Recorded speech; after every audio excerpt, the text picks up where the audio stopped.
Hi hello everyone, welcome to Disha TV. ఈరోజు నిజంగా very inspirational guest అయితే మనతో పాటు ఉన్నారు. సో మహబూబ్ నగర్ సంబంధించి 891 ర్యాంక్ సివిల్స్లో ర్యాంక్ సాధించినటువంటి శశికాంత్ అయితే మనతో పాటు ఉన్నారు. ఆయనతో మాట్లాడి ఆయన సక్సెస్ జర్నీ ఏంటో తెలుసుకుందాం. Hi sir. హాయ్ అండి, ఎలా ఉన్నారు? మేము చాలా బాగున్నాం. తెలుగు వాళ్ళకి మాకు సంతోషంగా ఉంది. మీరు ఎలా ఉన్నారు? మంచిగా ఉన్నామండి. మీ పాప okay. Yeah first of all ఫాదర్కి ప్రౌడ్ మూమెంట్ అనుకుంటా బేసిక్గా. యా అండి. ఇంకోటి బేసిక్గా చాలామంది సివిల్ సర్వీసెస్ ఎగ్జామ్స్ అంటే మనందరికీ తెలిసిందే ఎంత హార్డ్లీ ఏమంటారు, ఎంత సక్సెస్ ఉంటుందో. బట్ అది మీరు క్రాక్ చేశారు. First of all as a ఫాదర్గా మీ పిల్లలు ఎలా ఫీల్ అవుతున్నారు? Ya their happy, very happy అండి. మా పాప అంటే ఆల్రెడీ నేను సర్వీస్లో ఉన్నా, మళ్ళీ ఇయర్ రాస్తే మళ్ళీ I got in to service అండి. So this is a good moment. నాకు హార్డ్ వర్క్ చేసిన దానికి మళ్ళీ ప్రతిఫలం దొక్కింది.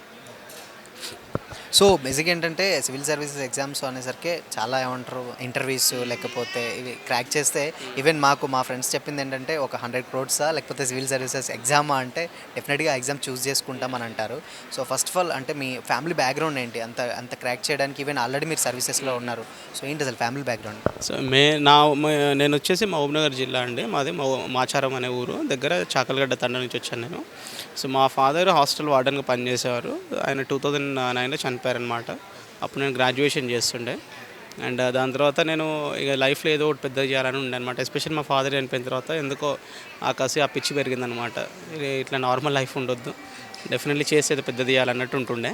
సో అట్లా స్టార్ట్ అయిన ఆ ఇగ్నైట్ చేసిన ఒక ఫైర్, దాని తర్వాత మెల్లిమెల్లిగా ఇంకా పెరుగుతూనే పోయింది కానీ తగ్గలేదన్నమాట. సో అట్లా ఎన్నో గవర్నమెంట్ జాబ్స్ వచ్చాయి, ఏది జాయిన్ అవ్వలేదు. దాని తర్వాత 2019లో ఫస్ట్ టైం ఇంకా ర్యాంక్ వచ్చింది సివిల్ సర్వీసెస్లో. అప్పుడు నాకు ఐఆర్టీఎస్ సర్వీస్ వచ్చిందండి, ఇండియన్ రైల్వే ట్రాఫిక్ సర్వీస్ అనేసి.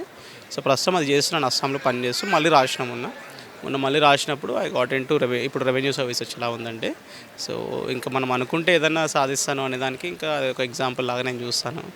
మనకు ఖచ్చితంగా కావాలి అనుకుంటే ఏదైనా దక్కుతుంది. ప్రాబ్లీ దానికోసం మనం గట్టి ఎఫర్ట్ పెట్టాలి. సో ఏ అటెంప్ట్లో అంటే బేసిక్గా చాలామంది సివిల్స్ అంటే 5th 6th 7th even 10th times కూడా రాసే వాళ్ళు ఉంటారు. బట్ మీకు ఏ అటెంప్ట్లో వచ్చింది అనుకోవచ్చు? ఇనిషియల్ 5th అటెంప్ట్లో ఫస్ట్ టైం ఐఆర్టీఎస్ వచ్చింది. ఇప్పుడు మళ్ళీ ఇది నా 8th అటెంప్ట్ అయిందండి. సో ఇంకోటి ఏంటంటే చాలామందికి ఏంటంటే ఈ ఇప్పుడున్నటువంటి తెలుగు వాళ్ళు ఈవెన్ చాలా తక్కువ మంది అండ్ సివిల్ సర్వీస్ క్రాక్ చేసిన వాళ్ళ దాంట్లో కూడా ఫస్ట్ ఆఫ్ ఆల్ అంటే మీ ఇన్స్పిరేషన్ ఎవరు అండ్ బేసిక్గా అంటే ఇలా అవ్వాలి అని అనుకోవడానికి? అంటే చాలామంది ఉన్నారండి మన సివిల్ సర్వెంట్స్ కానివ్వండి, సీనియర్ పొలిటీషియన్స్ కానివ్వండి. ఇప్పుడు వైఎస్ఆర్ గారు, లేకపోతే మా కలెక్టర్ రొనాల్డ్ రావు సార్ ఉండే అనమాట. ఆయన అండ్ మా ముందు కలెక్టర్స్ ఉండే, అండ్ ఆర్ఎస్ ప్రవీణ్ కుమార్ సార్, ఇట్లా చాలామంది ఉన్నారండి. ఒక్కరిని కాదు, there are many people have inspired with their good work అండి. సో అవన్నీ చూసిన తర్వాత మాకు అనిపించేది వీళ్ళలాగా పనిచేయాలి మనం కూడా.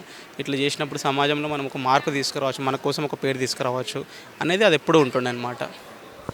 ఇంకోటి ఏంటంటే సివిల్ సర్వీస్ ఎగ్జామ్స్ అంటే చాలా ఏమంటారు ప్రెస్టీజియస్ ఎగ్జామ్. అండ్ ఇంకోటి ఏంటంటే ఇంటర్వ్యూస్కి బేసిక్గా ఎన్ని ర్యాంక్స్ వచ్చాయి ఏంటంటే ఇంటర్వ్యూ అనేది చాలా ముఖ్యం అనేసి అంటూ ఉంటారు. సో మీరు ఆ ఇంటర్వ్యూని ఎలా ఫేస్ చేశారు? అండ్ ఫస్ట్ ఆఫ్ ఆల్ మీకు క్వశ్చన్స్ కూడా కొంచెం మల్టిపుల్గా అడుగుతూ ఉంటారని తెలుసు. అసలు ఫస్ట్ ఇంటర్వ్యూ ఎక్స్పీరియన్స్ ఎలా ఉండదు? ఫస్ట్ ఆఫ్ ఆల్ అండి, ఈసారి నాకు ఇంటర్వ్యూలో 205 మార్క్స్ వచ్చాయి అవుట్ ఆఫ్ 275. ఇది 3rd హైయెస్ట్ మార్క్స్ అనమాట ఈసారి. సో ఇంటర్వ్యూ చాలా బాగా మార్క్స్ వచ్చాయి. అండ్ నాకు వచ్చిన బోర్డు వచ్చేసి లెఫ్టినెంట్ జనరల్ రాజుక్లా సార్ వచ్చారు. సో ఆయన హీఈస్ అ మిలిటరీ మ్యాన్ కాబట్టి బాగా స్ట్రెస్ ఇంటర్వ్యూ చేశారు. బాగా అంటే నన్ను ప్రెషర్లు చేసి స్ట్రెస్లో పెట్టడానికి. But being already in the service కాబట్టి నాకు ఆ వాతావరణంలో పనిచేసిన ఎక్స్పీరియన్స్ ఉంది కాబట్టి నేను దాన్ని ఒక ఇంటర్వ్యూలాగా చూడకుండా ఒక కాన్వర్జేషన్ లాగా నేను ఏదో మా సీనియర్తో మాట్లాడడానికి వెళ్తున్నాను, మా హెచ్ఓడితో మాట్లాడడానికి వెళ్తున్నాను అనే ఆ తరికాలో పోయాను అనమాట. అండ్ రైల్వేస్ గురించి అడిగారు, నా హాబీస్ గురించి అడిగారు. అండ్ చైర్మన్ కొంచెం బాగా నన్ను స్ట్రెస్లో తీసుకెళ్ళడానికి ట్రై చేశారు. బట్ ఇంకా నాకున్న ఎక్స్పీరియన్స్ సర్వీసెస్లో ఉన్నా కాబట్టి కొంచెం అది హెల్ప్ అయిందని నేను అంటాను. సో మల్టిపుల్ డైమెన్షన్స్లో క్వశ్చన్స్ వచ్చాయి. ఆ డైమెన్షన్స్ అన్నీ నేను ట్యాకిల్ చేసిన కాబట్టి year they have awarded with 205 marks అండి, వన్ ఆఫ్ ద హైయెస్ట్. ఇప్పుడు ప్రజెంట్ అయితే నాకు తెలిసినంత చాలామంది ప్రిపేర్ అవుతూ ఉంటారు. యాజ్ అ సీనియర్గా సివిల్స్ క్రాక్ చేసిన క్యాండిడేట్గా ఇప్పుడు ప్రిపేర్ అయ్యే వాళ్ళకి ఏం చెప్తారు? సో ఇట్స్ వెరీ సింపుల్ అండి, keep it very simple. Complicate చేయొద్దు, నేను కాంప్లికేట్ చేసినట్టు. So keep it very simple. Minimum sources పెట్టుకోండి, మ్యాక్సిమం రివిజన్స్ చేయండి. ఓకే, ఒక బుక్ 10 సార్లు చదవండి కానీ 10 బుక్కులు ఒక్కసారి చదివి లాభం లేదు. అండ్ మనమేం చిట్టి రోబో కాదాన్ని గుర్తుపెట్టుకోవడానికి.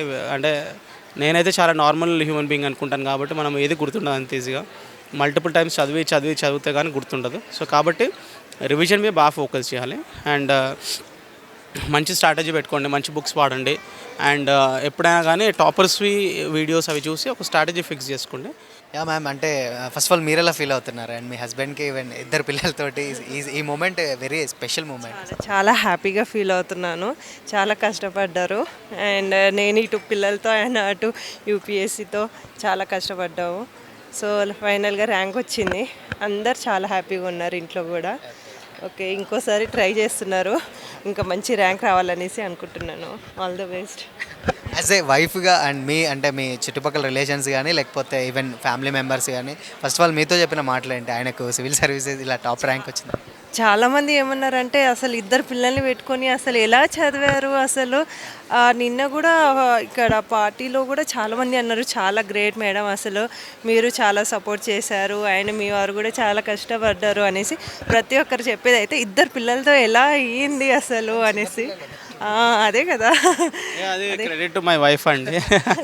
దట్ ఆమె మేనేజ్ చేయకపోతే మేనేజ్ అయ్యేది కాదు. అండ్ దట్టు మా ఇద్దరు పిల్లలు బాగా హైపర్ యాక్టివ్. చాలా చాలా హ్యాపీగా ఫీల్ అవుతున్నాం అండి. చాలా. మీరేమైనా చెప్పాలనుకుంటారా మా ఇంటర్వ్యూ ద్వారా ఏమన్నా మీ హస్బెండ్కి? ఏం లేదండి, అది పర్సనల్ అండి. ఏం లేదు. అండ్ ఇంకోసారి రాస్తున్నారు కాబట్టి సో ఇంకా మంచి single digit or double digit ర్యాంక్తో రావాలనేసి అనుకుంటున్నాను. సో ఇప్పటికీ చాలా వెయిట్ చేసాము ర్యాంక్ కోసము. ఆల్రెడీ ఐఆర్టీఎస్లో ఉన్నారు కానీ ఇంకా మంచి సర్వీస్ రావాలనేసి అని అనుకున్నాము. అయినా ఇప్పటికీ సర్వీస్ చేంజ్ అయింది. సో చాలా హ్యాపీగా ఉన్నాము ఐఆర్టీఎస్ నుంచి ఐఆర్ఎస్కి వచ్చినందుకు. So next IAS target. Thank you so much. Thank you.